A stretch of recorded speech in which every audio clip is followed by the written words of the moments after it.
ನಮಸ್ಕಾರ. ಫೋಕಸ್ 18ಗೆ ಸ್ವಾಗತ. ನಾನು ಸೌಮ್ಯ ಮಳಲಿ. ಮೇಕೆದಾಟು ಮಹಾಸತ್ಯ, 98 ವರ್ಷದ ರೋಚಕ ಕಥೆ. ನೀರಾವರಿ ತಜ್ಞರು ಬಿಚ್ಚಿಟ್ಟ ರಾಜಕೀಯ ರಹಸ್ಯ ಎಂಥದ್ದು? ತಮಿಳುನಾಡು ಸಕ್ಸಸ್ ಆಗಿದ್ದೆಲ್ಲಿ, ಕರ್ನಾಟಕ ಎಡವಿದ್ದೆಲ್ಲಿ ಗೊತ್ತಾ? ರಾಜಕೀಯ ವಾಕ್ಸಮರಕ್ಕೆ ವೇದಿಕೆಯಾದ ಜಲಯುದ್ಧ. 1924ರಲ್ಲೇ ಮೇಕೆದಾಟು ಯೋಜನೆಗೆ ಒಪ್ಪಿಗೆ ನೀಡಿತ್ತ ತಮಿಳುನಾಡು. ಪ್ರತಿ ಹಂತದಲ್ಲೂ ಕಿರಿಕ್ ತೆಗಿತಾ ಇರೋದ್ಯಾಕೆ ನೆರೆ ರಾಜ್ಯ? ಇದುವೇ ಈ ಹೊತ್ತಿನ ಫೋಕಸ್ 18. ಮೇಕೆದಾಟು ಸತ್ಯ ಮಿಥ್ಯ. ಮೇಕೆದಾಟು ಮಹಾಸತ್ಯ, 98 ವರ್ಷದ ರೋಚಕ ಕಥೆ. ನೀರಾವರಿ ತಜ್ಞರು ಬಿಚ್ಚಿಟ್ಟ ರಾಜಕೀಯ ರಹಸ್ಯ ಎಂಥದ್ದು? ತಮಿಳುನಾಡು ಸಕ್ಸಸ್ ಆಗಿದ್ದಲ್ಲಿ, ಕರ್ನಾಟಕ ಎಡವಿದ್ದಲ್ಲಿ ಗೊತ್ತಾ?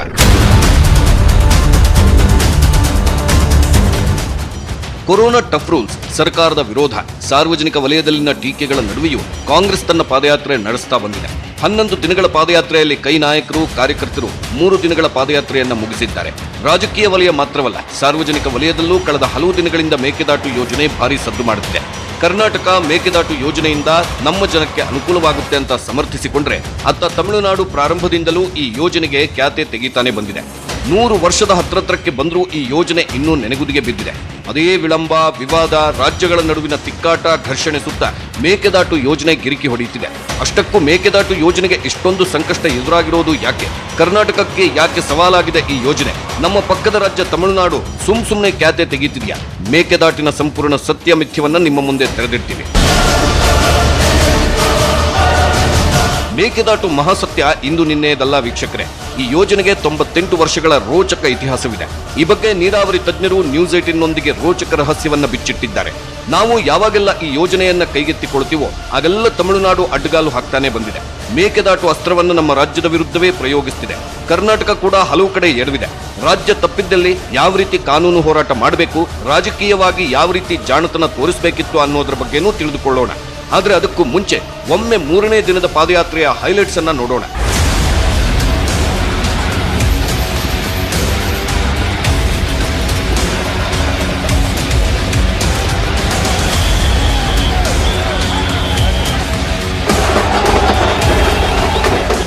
ಎರಡು ದಿನದ ಪಾದಯಾತ್ರೆಯಲ್ಲಿ ಕಾಂಗ್ರೆಸ್ ನಾಯಕರು, ಕಾರ್ಯಕರ್ತರು ಯಾವ ರೀತಿ ಕೊರೋನಾ ನಿಯಮಗಳನ್ನ ಗಾಳಿಗೆ ತೂರಿದ್ರೋ ಅದೇ ರೀತಿ 3ನೇ ದಿನದ ಪಾದಯಾತ್ರೆಯಲ್ಲೂ ಕೂಡ ಕೊರೋನಾ ನಿಯಮಗಳನ್ನ ಉಲ್ಲಂಘಿಸಿದ್ರು.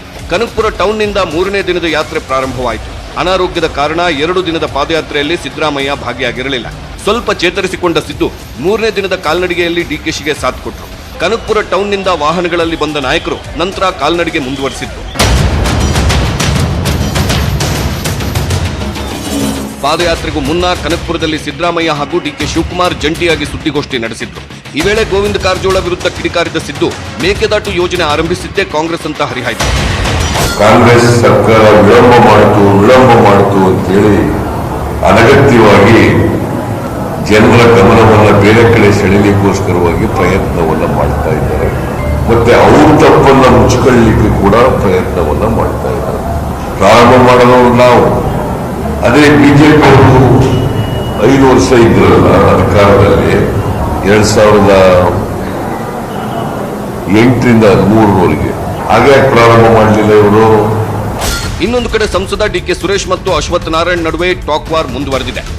ಯೋಗ್ಯತೆಗೆ ಒಂದೇ ಒಂದು ಸಭೆ ಮಾಡಿ ಒಂದು ನಿಯೋಗವನ್ನ ಎಲ್ಲ ಸಂಸತ್ ಸದಸ್ಯರು, ಬಿಜೆಪಿ ಎಲ್ಲ ಶಾಸಕರು ಪ್ರಧಾನಮಂತ್ರಿಗಳಿಗೆ ಹೋಗಿ ಒತ್ತಾಯ ಮಾಡಿ ಈ ಯೋಜನೆ ಆಗ್ಬೇಕು ಅಂತೇಳಿ ನನ್ನ ಕಂಠಸ್ಥನವನ್ನ ಕೇಳಿದ್ರಲ್ಲ, ನಾನು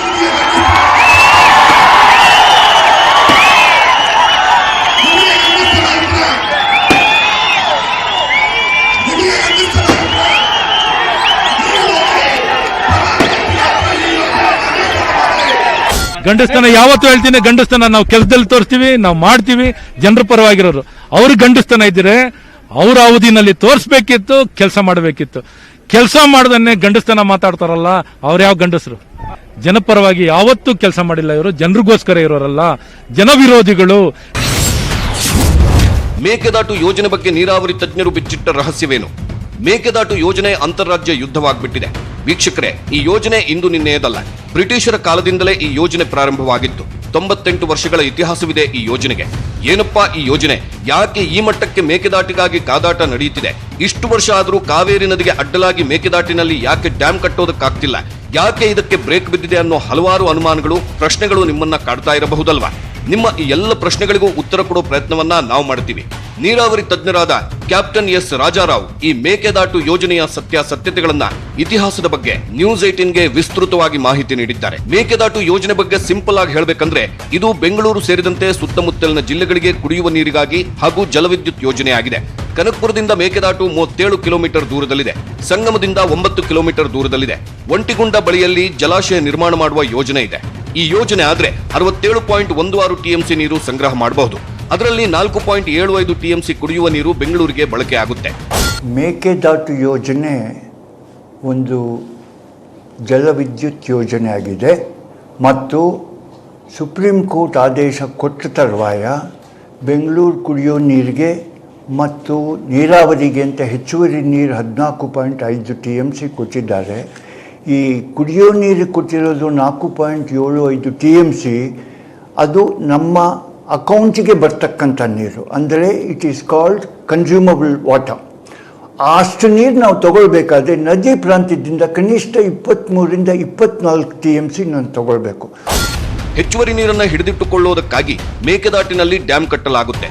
ಅಲ್ಲಿ ಕಾವೇರಿ ನ್ಯಾಯಾಧಿಕರಣ ತೀರ್ಪಿನ ಪ್ರಕಾರ ತಮಿಳುನಾಡಿಗೆ ಬಿಡಬೇಕಾದ ನೀರನ್ನ ಬಿಟ್ಟು ಉಳಿದ ನೀರನ್ನ ನಾವು ಉಪಯೋಗಿಸಿಕೊಳ್ಳುತ್ತೇವೆ. ಅಂದರೆ ಈ 24 ಟಿಎಂಸಿ 10 ಟಿಎಂಸಿ 34 ಟಿಎಂಸಿಗೆ KRS ಹೇಮಾವತಿ ಇಲ್ಲೆಲ್ಲೂ ನಾನು ನೀರು ಜಾಗ ಮಾಡಿಲ್ಲ. ಆ ನೀರಿಗೆ ಹೊಸ ಜಾಗ ಬೇಕು. ಹಾಗಾಗಿ ಈ 34 ಟಿಎಂಸಿ ಮತ್ತು ಹೆಚ್ಚುವರಿಯಾಗಿ ನದಿಲಿ ಹರಿತಕ್ಕಂಥ ನೀರು ಹಿಡ್ಕೊಳ್ಳೋಕ್ಕಾಗಿ ಮೇಕೆದಾಟು ಪ್ರಾಜೆಕ್ಟಲ್ಲಿ ಒಂದು ಬ್ಯಾಲೆನ್ಸಿಂಗ್ ರಿಸರ್ವಾಯರ್ ಅಂತ ಕಟ್ತಾ ಇದ್ದೀವಿ. ಅಲ್ಲಿ ಇದನ್ನು ಶೇಖರಣೆ ಮಾಡಿ ತಮಿಳುನಾಡಿಗೆ ಏನು ನೀರು ಬಿಡಬೇಕು ಅಂತ ಟ್ರಿಬ್ಯುನಲ್ಲು ಸುಪ್ರೀಂ ಕೋರ್ಟು ಹೇಳಿದೆ. ಅಷ್ಟು ನೀರು ಮೊದಲನೇ ಚಾರ್ಜ್ ಆಗಿ ಅವ್ರಿಗೆ ಬಿಟ್ಟು ಆಮೇಲೆ ಉಳಿರೋ ನೀರನ್ನ ಇದಕ್ಕೆ ನಾವು ಉಪಯೋಗಿಸ್ಬೇಕು ಅಂತ ಮಾಡಿರೋ ಯೋಜನೆ. 400 ಮೆಗಾವಾಟ್ ಪವರು ವಿದ್ಯುತ್ ಶಕ್ತಿ ತಯಾರು ಮಾಡೋದು. ವಿದ್ಯುತ್ ಶಕ್ತಿ ತಯಾರು ಮಾಡ್ಬೋದು ಅಂತ ಸುಪ್ರೀಂ ಕೋರ್ಟ್ ಟ್ರಿಬ್ಯುನಲ್ ಕೂಡ ಅವ್ರ ಆದೇಶದಲ್ಲಿ ಹೇಳಿದ್ದಾರೆ. ಯಾವ್ಯಾವ ರಾಜ್ಯಕ್ಕೆ ಏನು ನೀರು ಹಂಚಿದ್ದಾರೋ ಅದು ನೀರಾವರಿಗಾಗಲಿ ಕುಡಿಯೋದಕ್ಕಾಗಲಿ ವಿದ್ಯುತ್ ಶಕ್ತಿಗಾಗಲಿ ಅವರವ್ರ ಪ್ರಾಂತ್ಯದಲ್ಲಿ ಉಪಯೋಗಿಸ್ಕೋಬೋದು ಅಂತ ಹೇಳಿದ್ದಾರೆ. ಯಾವ ಅಡಚಣೆ ಇಲ್ಲ ಅಂತ. ಹಾಗಾಗಿ ಈ ಯೋಜನೆ ನಾವು ಮಾಡಿದ್ದೀವಿ. ಬೆಂಗಳೂರಿನ ನೀರಿನ ಹಂಚಿಕೆ ಬಗ್ಗೆ ಯಾವ ರೀತಿ ಅಡೆತಡೆಗಳಿತ್ತು, ಈ ಬಗ್ಗೆ ಸುಪ್ರೀಂ ಕೋರ್ಟ್ ಯಾವ ರೀತಿ ತೀರ್ಪನ್ನ ಕೊಡ್ತು ಅನ್ನೋದರ ಬಗ್ಗೆ ಕ್ಯಾಪ್ಟನ್ ರಾಜಾರಾವ್ ಉತ್ತಮ ಮಾಹಿತಿ ನೀಡಿದ್ದಾರೆ. ಮೊದಲು ಕಾವೇರಿ ಟ್ರಿಬ್ಯುನಲ್ನವರು ಬರೀ 1/3 ಬೆಂಗಳೂರು ಕಾವೇರಿ ಪ್ರಾಂತ್ಯದಲ್ಲಿದೆ, ಜಲಾನಯನ ಪ್ರಾಂತ್ಯದಲ್ಲಿ ಅಂತೂ ಅಲ್ಲಿರೋ ಪಾಪ್ಯುಲೇಷನ್ ಮಾತ್ರ ಮಾಡ್ಕೊಂಡು ಕೊಟ್ಟರು. ಸುಪ್ರೀಂ ಕೋರ್ಟ್ ಅವ್ರನ್ನ ಓವರ್ ರೂಲ್ ಮಾಡಿ ಬೆಂಗಳೂರು ಮಹಾನಗರ ಇದು ಭಾಳ ಅತಿ ವೇಗದಲ್ಲಿ ಬೆಳೀತಾ ಇದೆ, ಇದನ್ನು ಆ ರೀತಿ ಮಾಡ್ಲಿಕ್ಕೆ ಸಾಧ್ಯ ಇಲ್ಲ, ಎಲ್ಲ ಪಾಪ್ಯುಲೇಷನ್ಗೂ ನೀರು ಕೊಡಬೇಕು ಅಂಥೇಳಿ ಇದು 2011ರ ಜನಗಣತಿ ಪ್ರಕಾರ ಕೊಟ್ಟಿರೋ ನೀರು. ಇವತ್ತಾಗಲೇ ನಾವು 22ರಲ್ಲಿದ್ದೀವಿ, 10 ವರ್ಷ ದಾಟಿದ್ವಿ. ಆ ನೀರು ಅವತ್ತು ಕೊಟ್ಟಿದ್ದು ಇವತ್ತು ಸಾಕಾಗಲಾರ್ದು. ಹಾಗಾಗಿ ನೀರು ನಮಗೆ ಆ ಉದ್ದೇಶದಿಂದ ನಮಗೆ ಸುಪ್ರೀಂ ಕೋರ್ಟ್ನವರು ನಮ್ಗೆ ರಕ್ಷಣೆ ಕೊಟ್ಟು ಕುಡಿಯೋ ನೀರು ಕೊಟ್ಟಿದ್ದಾರೆ. 1924ರಲ್ಲಿ ಮೈಸೂರು ಮದ್ರಾಸ್ ಪ್ರಾಂತ್ಯದ ನಡುವೆ ಒಪ್ಪಂದ.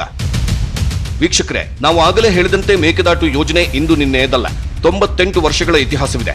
1924ರಲ್ಲಿ ಮದ್ರಾಸ್ ಹಾಗೂ ಮೈಸೂರು ಮಧ್ಯೆ ಒಪ್ಪಂದವಾಗಿತ್ತು. ಇದೇ ಅಗ್ರಿಮೆಂಟ್ ಇತಿಹಾಸದಲ್ಲಿ ಬಹು ಮಹತ್ವವನ್ನು ಪಡೆದಿದೆ. ಈ ಯೋಜನೆ ಮೇಕೆದಾಟು ಯೋಜನೆ ಇವತ್ತಿಂದ ಅಲ್ಲ.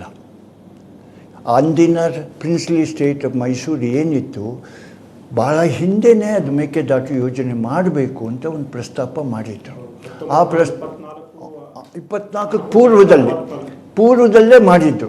ಅದಕ್ಕೆ ಅವಾಗಿನ ಮೆಡ್ರಾಸ್ ಪ್ರೆಸಿಡೆನ್ಸಿ ಅಂದರೆ ಬ್ರಿಟಿಷ್ ಗೌರ್ಮೆಂಟೇ ಆಗಲೇ ಅದಕ್ಕೆ ಅಡ್ಡ ಹಾಕಿತ್ತು. ಅವ್ರು ಅಡ್ಡ ಹಾಕೋದಕ್ಕೆ ಕಾರಣ 2-3 ಇತ್ತು. ಒಂದು, ನಮ್ಮದು KRS ಶುರುವಾಗಿದ್ದರೂ ಕೂಡ ಅವರು ಮೆಟ್ಟೂರು ಡ್ಯಾಮ್ ಆಗಬೇಕಾಗಿತ್ತು. ಹಾಗಾಗಿ ನಮ್ಮ KRS ಡ್ಯಾಮ್ಗೆ ಅಡಚಣೆ ತಂದಿತ್ತು. ಆಮೇಲೆ 1924 ಅಗ್ರಿಮೆಂಟ್ ಒಂದು ಟ್ರಿಬ್ಯುನಲ್ ಮಾಡಿದ್ರು. ಟ್ರಿಬ್ಯುನಲ್ ನಮ್ಮ ಪರವಾಗಿ ತೀರ್ಪು ಕೊಟ್ಟಿತ್ತು.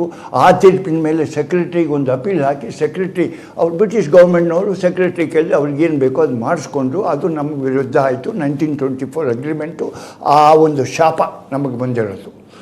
ಪ್ರಾರಂಭದಲ್ಲಿ ಈ ಒಪ್ಪಂದಕ್ಕೆ ಮದ್ರಾಸ್ನಿಂದ ಅಪಸ್ವರ ಕೇಳಿ ಬಂದಿತ್ತು. ಆದರೆ ಇದಕ್ಕೆ ಬ್ರಿಟಿಷ್ ಸರ್ಕಾರ ಒಪ್ಪಿಗೆ ನೀಡಿತ್ತು. ನಂತರ ಮದ್ರಾಸ್ ಪ್ರಾಂತ್ಯ ಕೂಡ ಈ ಅಗ್ರಿಮೆಂಟ್ಗೆ ಸಮ್ಮತಿಸಿತ್ತು. ಹೀಗಾಗಿ ಈಗ ತಮಿಳುನಾಡು ಈ ಯೋಜನೆಯನ್ನ ವಿರೋಧಿಸೋದ್ರಲ್ಲಿ ಅರ್ಥವೇ ಇಲ್ಲ ಅನ್ನೋದು ತಜ್ಞರ ಅಭಿಪ್ರಾಯ. ಅವರು ಒಂದು ಪ್ರೆಸ್ ನೋಟ್ ಕೊಟ್ಟಿದ್ದಾರೆ, ಹಾಕಿನ್ಸ್ ಅಂತ. He was assistant secretary to PWD. ಅವಾಗ ಇರಿಗೇಷನ್ನು ಅವರೇ ಡೀಲ್ ಮಾಡ್ತಿದ್ದು. 1924 ಫೆಬ್ರವರಿ ಒಳಗೆ 1924 ಅಗ್ರಿಮೆಂಟ್ ಆಗಿದ್ದು. 3rd ಜುಲೈಯಲ್ಲಿ ಈ ಅಪ್ಪ ಪ್ರೆಸ್ ರಿಲೀಸ್ ಮಾಡ್ತಾನೆ, press ಕಮ್ಯುನಿಕೆ. This government have further agreed with the Mysuru Darbar that Mysuru shall ಅಂತಾನೆ, May ಅನ್ನಲಿಲ್ಲ, shall utilise the water power available at Mekedatu for the development of electric power. ಸುಮ್ಮನೆ ಕೊಡಲಿಲ್ಲ. In view of the very large source of power which are available in this presidency, it is doubtful whether the power from Mekedatu will be required. ಇದು ಈ document ನಮ್ಮ ಸರ್ಕಾರ ಹಾಕಿದ್ದಲ್ಲ, ತಮಿಳುನಾಡು ಸರ್ಕಾರ docket tribunal ಮುಂದೆ 282 ನಂಬರಲ್ಲಿ present ಮಾಡಿದ್ದಾರೆ. ಇದು ಅವ್ರಿಗೆ ಗೊತ್ತಿಲ್ವಾ? 1924 ನಾವು ಅಪ್ರೂವಲ್ ಕೊಟ್ಬಿಟ್ಟಿದ್ದಾರೆ ಅಂದಿನ ಬ್ರಿಟಿಷ್ ಸರ್ಕಾರ. ಕರ್ನಾಟಕ ಸರ್ಕಾರ 2019ರಲ್ಲೇ DPR ಸಿದ್ಧಪಡಿಸಿತ್ತು. ಆದರೂ ಈ ಯೋಜನೆ ಜಾರಿ ಆಗ್ತಿಲ್ಲ. ತಮಿಳುನಾಡು ಪ್ರತಿಯೊಂದು ಹಂತದಲ್ಲೂ ಅಡ್ಡಗಾಲು ಹಾಕ್ತಿರೋದೇ ಈ ಯೋಜನೆ ವಿಳಂಬಕ್ಕೆ ಕಾರಣ. ಆ ಸರ್ಪ್ಲಸ್ ವಾಟರ್ ಬೆಳಿಗುಂಡ್ರು ಎಲ್ಲಿಂದ ಬರುತ್ತೆ? ನಮ್ಮ ರಾಜ್ಯದಿಂದಲೇ ಬರುತ್ತೆ, ಬಳಕೆ ಮಾಡ್ಕೋಬಹುದು. ನಾವು ಅಂದ್ಕೊಂಡು ಇದು ನಮಗೆ ಬಿಟ್ಟಿದ್ದಾರೆ. ಕೆಳಗಡೆ ಭಾಗದಲ್ಲೂ ಅವ್ರಿಗೂ ಸರ್ಪ್ಲಸ್ ವಾಟರ್ ಬರೋದು ಅವ್ರಿಗೆ ಬಿಟ್ಟಿದ್ದಾರೆ, ಇದು ನಮಗೆ ಬಿಟ್ಟಿದ್ದಾರೆ ಅಂತ ಅಂದ್ಕೊಂಡು ನಾವು ಮಾಡ್ಕೊಂಡ್ವಿ. ಹಾಗನ್ಕೊಂಡು ಈಗ ತಮಿಳುನಾಡವರು ಅವರಾಗಲೇ ಕಾವೇರಿ, ವೈಗೆ, ಗುಂಡಾರಲ್ಲಿ ಸರ್ಪ್ಲಸ್ ವಾಟರ್ ಬರುತ್ತೆ ಎಂಬ ಒಂದು ಯಾವಾಗಲೂ ಬರುತ್ತೆ ಅಂತಂದು ಈಗಲೇ ಯಾಕೆ ಇದನ್ನು ತಗೋಬಾರ್ದು ಅಂತ ಮಾಡಿದ್ದಾರೆ. ಇದು ಅವ್ರ ಮೂಲ ಉದ್ದೇಶ. ಇದಕ್ಕೆ ಯಾವಾಗ ನಾವು ಮೇಕೆದಾಟು ಪ್ರಾಜೆಕ್ಟ್ ಕಟ್ಟಿ ಸರ್ಪ್ಲಸ್ ವಾಟರ್ ನಮ್ಮಲ್ಲೇ ಹಿಡ್ಕೊಂಡು ನಾವು ಉಪಯೋಗಿಸ್ತೀವಿ ಅಂತ ನಾವು ಹೇಳಿಬಿಟ್ವು, ಅವ್ರಿಗೆ ಕಸವಿಸೆ ಆಯಿತು. ತಮಿಳುನಾಡು ಈ ಯೋಜನೆಗೆ ತಡೆ ಹಾಕೋದಕ್ಕೆ ಎಲ್ಲಾ ರೀತಿಯಲ್ಲೂ ಪ್ರಯತ್ನ ಮಾಡ್ತಿದೆ. ಅವ್ರು ಇದನ್ನು ಹೇಗಾದರೂ ತಡಿಬೇಕು ಅಂತ ಎಲ್ಲೆಲ್ಲಿ ಆಸ್ಪದ ಇದೆಯೋ, ಸುಪ್ರೀಂ ಕೋರ್ಟಲ್ಲಿ ಒಂದು IA-20 ಫೈಲ್ ಮಾಡಿದ್ರು 2014 ಅಂದರೆ ಅವ್ರ ಉದ್ದೇಶ ಮೊದಲು ಅಲ್ಲಿ ತಡೆ ಹಾಕಿದ್ರು, ನಾವು ಟೆಂಡರ್ ಕರೆಯೋದಕ್ಕೆ ಮಾಡ್ದು ಅಂತ. ಅದಾದಮೇಲೆ ಸುಪ್ರೀಂ ಕೋರ್ಟ್ ಜಡ್ಜ್ಮೆಂಟ್ ಕೊಟ್ಟು CWMA ಸ್ಥಾಪನೆ ಆಯಿತು. ಅಲ್ಲಿ ಅಡ್ಡ ಬಂದರು. ಇದು ಅಜೆಂಡಾ ಒಳಗೆ ಬಂದರೂ ಮೇಕೆದಾಟು ಪ್ರಾಜೆಕ್ಟ್ DPR ಕ್ಲಿಯರೆನ್ಸ್ ಮಾಡಬೇಕು ಅಂತ ಇದುವರೆಗೂ ಆಯಿತು, ಅವರು ಒಪ್ಪಿಗೆ ಕೊಟ್ಟಿಲ್ಲ. ಅವ್ರು ಹಠ ಹಿಡಿದು ಕೂತಿದ್ದಾರೆ, ಅಲ್ಲಿ ಚರ್ಚೆನೂ ಆಗ್ತಾ ಇಲ್ಲ, ಮುಂದೆ ಹೋಗ್ತಾ ಇಲ್ಲ. ಹೀಗೆ ಯಾವುದೇ ಹುರುಳಿಲ್ಲದಿದ್ರೂ ತಮಿಳುನಾಡು ಮೇಕೆದಾಟು ಯೋಜನೆಗೆ ಇನ್ನಿಲ್ಲದ ಖ್ಯಾತೆ ತೆಗಿತಾನೇ ಇದೆ. ಈ ನಡುವೆ ಮೇಕೆದಾಟು ಯೋಜನೆಯನ್ನ ಜಾರಿಗೆ ತರಲೇಬೇಕು ಅಂತ ರಾಜ್ಯ ಕಾಂಗ್ರೆಸ್ ಪಟ್ಟು ಹಿಡಿದು ಕುಳಿತಿದೆ. ಇದಕ್ಕಾಗಿ ಕೈ ನಾಯಕರು ಭರ್ಜರಿಯಾಗಿಯೇ ಪಾದಯಾತ್ರೆ ಮಾಡುತ್ತಿದ್ದಾರೆ. ಒಂದು ಕಡೆ ಕೊರೋನಾ ನಿಯಮ ಉಲ್ಲಂಘನೆಯೂ ಆಗ್ತಿದೆ. ರಾಮನಗರದಲ್ಲಿ ಕೊರೋನಾ ಪಾಸಿಟಿವಿಟಿ ರೇಟ್ ಕೂಡ ಜಾಸ್ತಿ ಆಗ್ತಿದೆ. ಈ ನಡುವೆ ಯೋಜನೆ ಅನುಷ್ಠಾನದ ಬಗ್ಗೆ ಚಿಂತೆಗಿಂತಲೂ ನಾಯಕರ ನಡುವಿನ ವಾಕ್ಸಮರವೇ ಹೆಚ್ಚು ಸದ್ದು ಮಾಡುತ್ತಿದೆ. ಒಬ್ಬರ ಮೇಲೆ ಒಬ್ಬರು ಗೂಬೆ ಕೂರಿಸೋದೇ ಹೆಚ್ಚಾಗಿದೆ. ಈ ನಡುವೆ ಈ ಯೋಜನೆಗೆ ರಾಜ್ಯ ಸರ್ಕಾರ ಸರಿಯಾಗಿ ಹೋರಾಟ ಮಾಡಿದ್ದೇ ಆದಲ್ಲಿ ಶೀಘ್ರದಲ್ಲೇ ಈ ಯೋಜನೆಗೆ ಗ್ರೀನ್ ಸಿಗ್ನಲ್ ಸಿಗಲಿದೆ. ಮೇಕೆದಾಟಿನಲ್ಲಿ ಡ್ಯಾಂ ನಿರ್ಮಾಣ ಆಗುವುದಕ್ಕೆ ಕೆಲವು ವರ್ಷ ಸಾಕು ಅನ್ನೋ ಸತ್ಯವನ್ನು ಹೇಳಿದ್ದಾರೆ ನೀರಾವರಿ ತಜ್ಞರು. ತಮಿಳುನಾಡಿನ ವಿರುದ್ಧ ಸಾಕ್ಷಿಗಳಿದ್ರೂ ಕರ್ನಾಟಕ ಮಾತ್ರ ಎಡುತ್ತಾ ಇರೋದೆಲ್ಲಿ? ಕಾನೂನು ಹೋರಾಟದಲ್ಲಿ ರಾಜ್ಯಕ್ಕೆ ಇದೆಯಾ ಮೇಲುಗೈ? ಒಂದ್ ವೇಳೆ ಈ ಯೋಜನೆಗೆ ಗ್ರೀನ್ ಸಿಗ್ನಲ್ ಸಿಕ್ಕರೆ ಡ್ಯಾಂ ಕಟ್ಟೋಕೆ ಎಷ್ಟು ವರ್ಷ ಬೇಕಾಗತ್ತೆ? ಈ ಬಗ್ಗೆ ಹೇಳ್ತೀವಿ ಚಿಕ್ಕ ಬ್ರೇಕ್ನ ನಂತರ.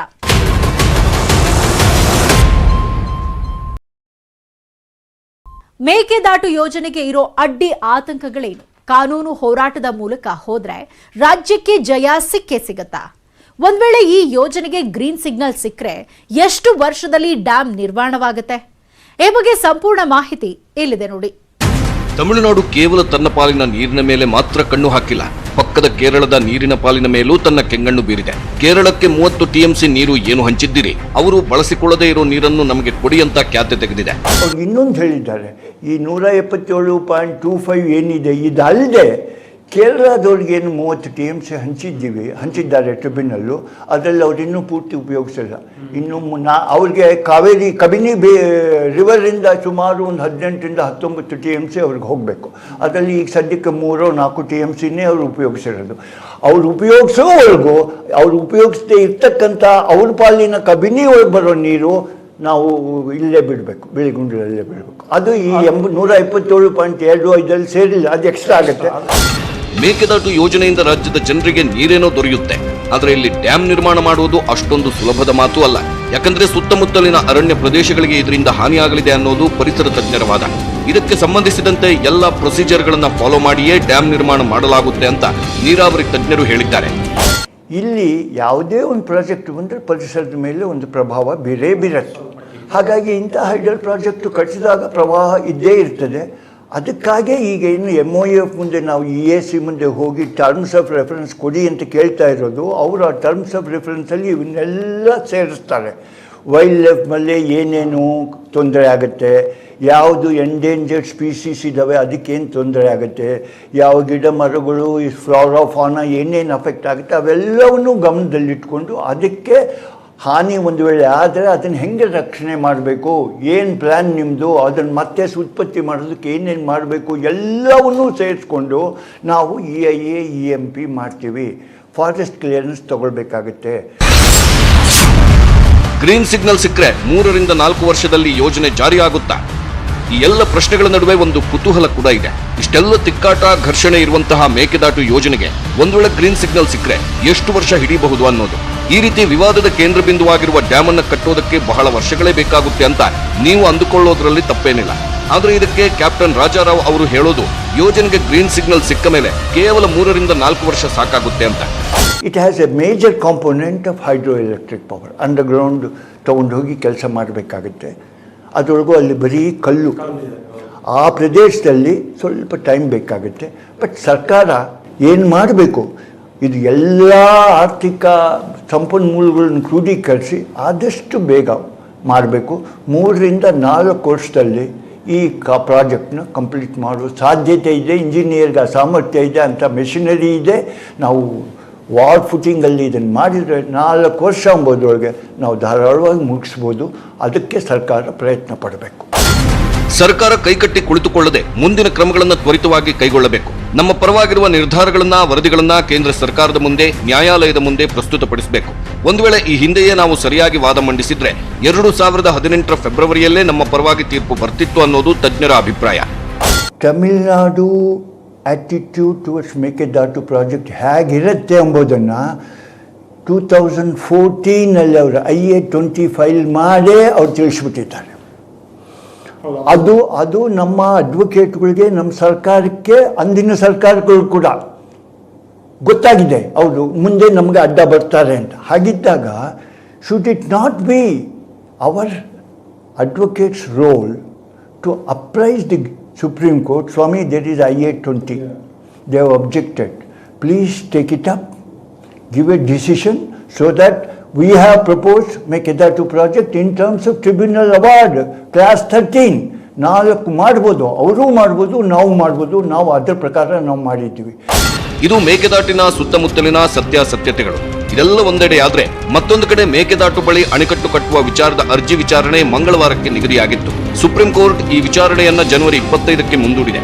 ಈ ಕಡೆ ಕಾಂಗ್ರೆಸ್ ಪಾದಯಾತ್ರೆಯಲ್ಲಿ ಪಾಲ್ಗೊಂಡಿದ್ದ 35ಕ್ಕೂ ಹೆಚ್ಚು ಜನರ ಮೇಲೆ ಮತ್ತೆ ಕೇಸ್ ದಾಖಲಾಗಿದೆ.